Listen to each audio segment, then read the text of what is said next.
Wala akong work, so wala akong inaasahang 15 at 30. Kaya talaga naging magaling ako sa money. Naging matipid ako, no? Until napalago ko yung pera ko. Kasi wala akong ibang aasahan. Wala akong karapatan para magsabi na, oh, nasa-stress ako, I wanna go shopping. Wala eh, kasi nagne-negosyo ko. Ako, I need to really, save money. At the same time, to reinvest it again, to boosting, to do something, no? Ang dami kong kailangan gawin at unahin. So, hindi ako pwede mag-inarte at the time na, oh, I'm stressed, I wanna go shopping, I wanna go traveling, I wanna go to Europe because I'm stressed.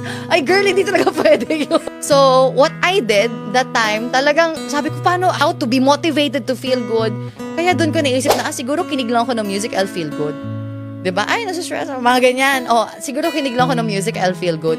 And then, I really felt better that time. And sabi ko na, ito lang pala yung solusyon.